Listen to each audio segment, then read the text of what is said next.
I remember it was fascinating. It was very strange at the beginning because it was the first concerto I knew that started with a solo piano.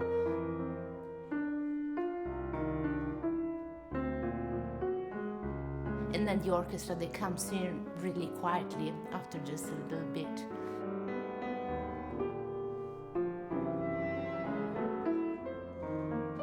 I remember I couldn't follow anymore because it became too thick, too dense, the texture.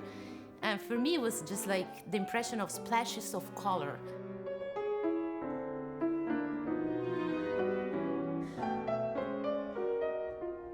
Yeah, I had the sensation of something like dancing, something waltzing, but also something really very heavy and sad.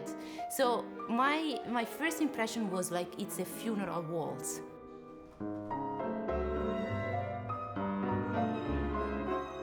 After many years working on the solo piano pieces, I was very happy to take the concerto finally and to try to play it myself. And I have to say, it still retained those qualities that I remembered. The quality of a waltz, dancing, the quality of something very sad and heavy about it at the same time. And also the quality of the thickness, the splashes of color. And it's open for me now that I've been playing it and studying it for a while, what was Schoenberg's intention about it, because there is so much counterpoint going on. What did Schoenberg want? Did he want us to hear clearly the counterpoint of all parts, like I try to do in the piano pieces, or he just wanted this big massive sound with splashes of color, this big impression where actually we're not able to discern microscopically what happens in each line of the counterpoint.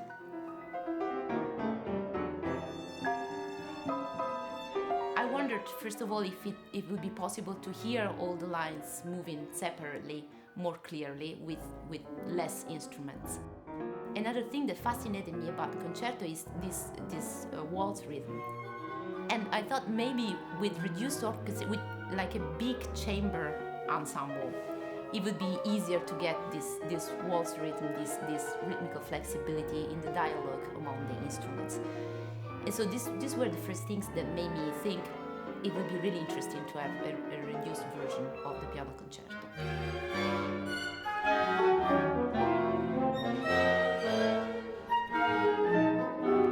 Hugh Rice wrote the notes to my first CD, the Complete Piano Works by Arnold Schoenberg. And since then, we've been corresponding often about Schoenberg. We did a presentation together about Schoenberg Opus 33B. And so when the idea of a chamber reduction of the piano concerto came, it was natural to think about Hugh for this.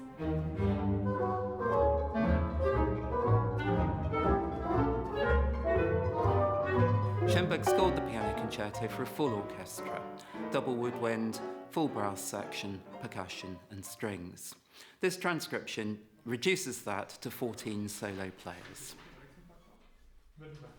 The piano concerto is an extraordinarily rich work. It begins with this very poignant, melancholy waltz theme, and the whole work is very expressive.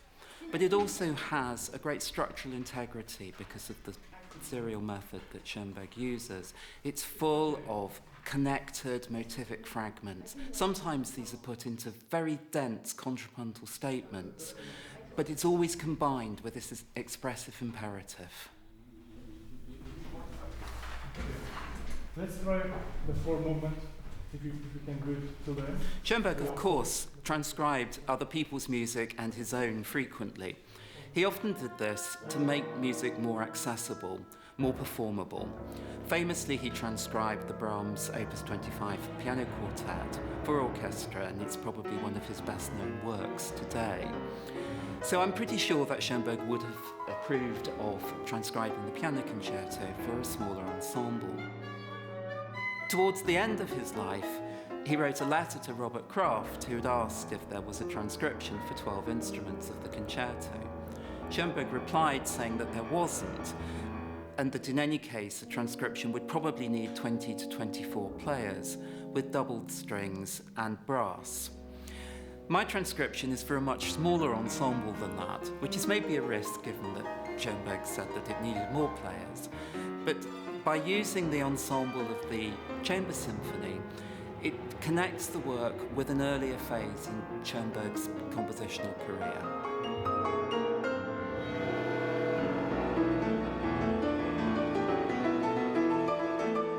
One of the characteristics of Schoenberg's ensemble for the chamber symphony is the combination of solo string players, 3 clarinetists playing E-flat clarinet, B-flat clarinet and bass clarinet, and a pair of horns, which gives a particular plangency to the sound world.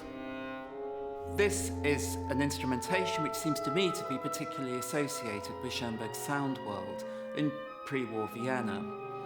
It connected with the piano concerto in 2 ways for me. One is because of the Viennese waltz that begins the piece, and it seemed a way of connecting this later work with his earlier life. And the second reason was because there are a number of places in the concerto where Schoenberg seems to access an expressionist style of writing, which was, of course, very much his style in the pre-war years. And it seemed to be a suitable way of making that connection with the expressionism and bringing that dimension of the piano concerto out, which maybe gets a little bit covered up in the full orchestral version.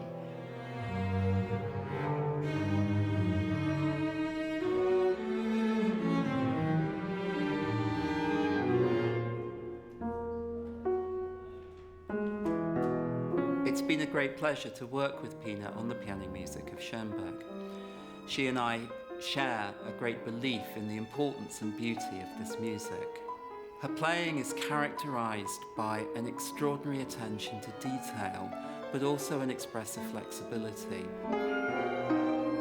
This reduction for more chamber-like forces enables her to bring out those qualities which are so important to her playing and to Schoenberg's music. Transcription for the ensemble, it's possible to experiment better the dialogue among the instruments. It's like playing many bits of chamber music with different ensembles every time, because every instrument has many solo parts actually. And then one thing I found very interesting is to experiment different dynamics, because when there is the full orchestra, it's very challenging for the pianist to counterbalance that massive sound. So we always have to play over the normal dynamic range. Meanwhile, here in the chamber version, some parts turned out to be actually sweeter, and it was possible to actually have a bigger dynamic range, going to the mezzo forte also in piano more often.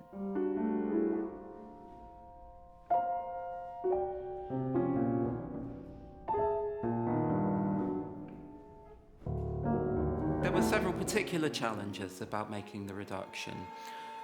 One of the biggest was how to cover for the lack of percussion instruments.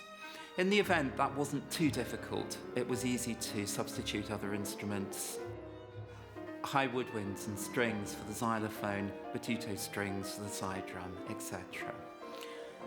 More challenging was actually the end, where Schoenberg uses the brass a lot. In some ways, it's the most American of his serial pieces, and there are even sort of faint resonances of Hollywood around the brass scoring at the end. So to get those without the brass instruments was difficult. It required particular attention to the balance of the instruments to make the chords resonate in the way that they do in the original.